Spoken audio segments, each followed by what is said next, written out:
Medina শহর মুসলমান ধর্মাবলম্বীদের জন্য দ্বিতীয় পবিত্রতম শহর, যেখানে নবীজির রওজা মুবারক সহ রয়েছে ইসলামের বেশ কিছু গুরুত্বপূর্ণ স্থান।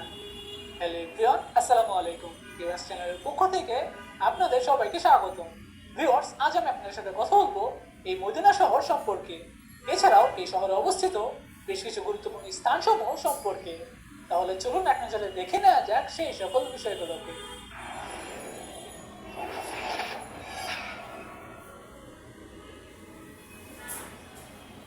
আল মাদিনাতুল মুনাওয়ারা, যেটি পশ্চিমা সৌদি আরবের হেজাজ অঞ্চলের একটি শহর।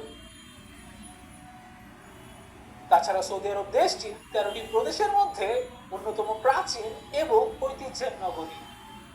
এই শহরটি মক্কা নগরী থেকে 445.5 কিলোমিটার দূরে অবস্থিত। ইতিহাসবিদদের তথ্য মতে খ্রিস্টপূর্ব 1600 বছর পূর্বে এই শহরটির জন্ম হয়, আর সেই থেকে আজ অব্দি মদিনা শহরটির 6টি নামের তথ্য পাওয়া যায়। হযরত মুহাম্মদ সাল্লাল্লাহু আলাইহি সাল্লাম মদিনা শহর হিজরতের পূর্বে এর নাম ছিল ইয়াসরিব। 1622 খ্রিস্টাব্দে যখন প্রিয় নবী মুস্তাফা সাল্লাল্লাহু আলাইহি সাল্লাম মদিনা শহর হিজরত করলেন, তখন এর নাম রাখা হলো আল মদিনাতুল মুনাওয়ারা আল নববিয়া, যার অর্থ হচ্ছে উজ্জ্বলতম শহর বা নবীর শহর। বলে রাখা ভালো, মহানবীর এই হিজরতের দিন থেকেই কিন্তু আরবি ক্যালেন্ডারের যাত্রা শুরু। এই মদিনা শহর মুসলমান ধর্মাবলম্বীদের কাছে বেশ কিছু বিষয়ের জন্য বিখ্যাত, যে বিষয়গুলো হচ্ছে মসজিদে নববী। জানা যায় মহানবী মুস্তাফা সাল্লাল্লাহু আলাইহি সাল্লাম মদিনা শহরে আগমনের পরে ব্যক্তিগতভাবে এই মসজিদের নির্মাণের কাজে অংশ নিয়েছিলেন, যার পরবর্তীকালের মুসলিম শাসকরা মসজিদের সম্প্রসারণ ও এর সৌন্দর্য বর্ধন করিয়েছেন। বর্তমানে মসজিদে নববীর অভ্যন্তরে হযরত আয়েশা রাদিয়াল্লাহু তাআলা আনহার যে ঘর রয়েছে, সেই ঘরটিতেই আমাদের প্রিয় নবী হযরত মুহাম্মদ মুস্তাফা সাল্লাল্লাহু আলাইহি সাল্লামকে দাফন করা হয়েছে।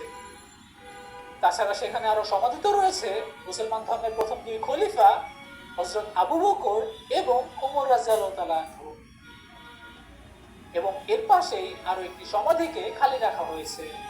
ইসলাম ধর্মের রীতি অনুযায়ী হযরত ঈসা আলাইহিস সালাম আবার পৃথিবীতে ফিরে আসবেন এবং তিনি মারা যাবার পরে তাকে এখানেই দাফন করানো হবে।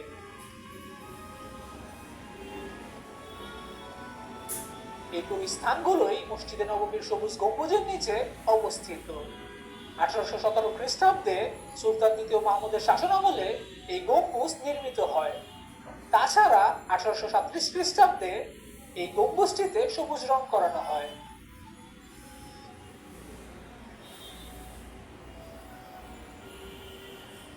প্রতি বছর হাজারো ধর্মপ্রিয় মুসলমান বিভিন্ন প্রান্ত থেকে মহানবীর এই রওজা মুবারককে দেখতে আসেন। বর্তমানে এই মসজিদটিতে প্রায় 10 লাখের মতো মানুষ একসাথে নামাজ আদায় করতে সক্ষম।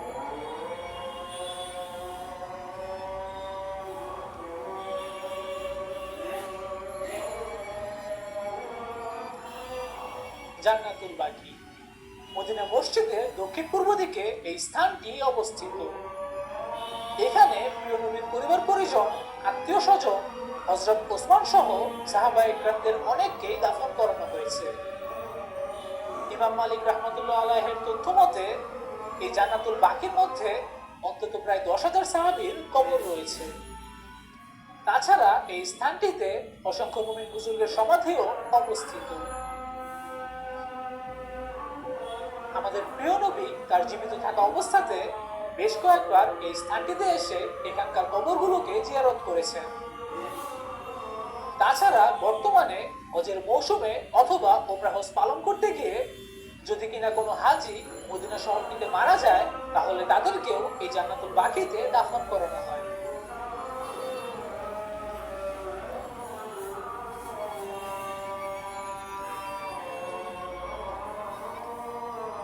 মসজিদে কুবা, মসজিদে কুবা হচ্ছে ইসলামের প্রথম মসজিদ।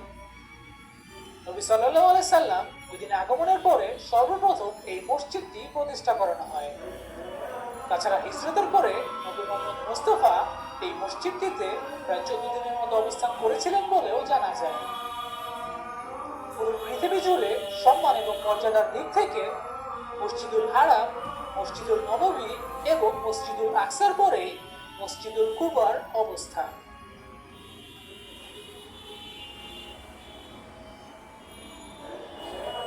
মসজিদ আল কিবলাতাইন অথবা দুই কেবলার মসজিদ।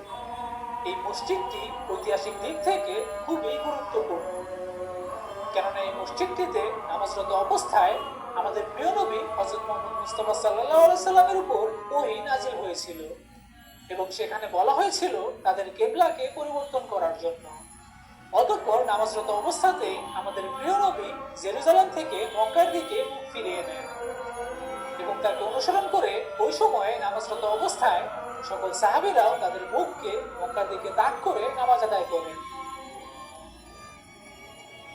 মূলত এই ঘটনা থেকে এই মসজিদটির আল কিবলাতাইন নামকরণ করা হয়েছে।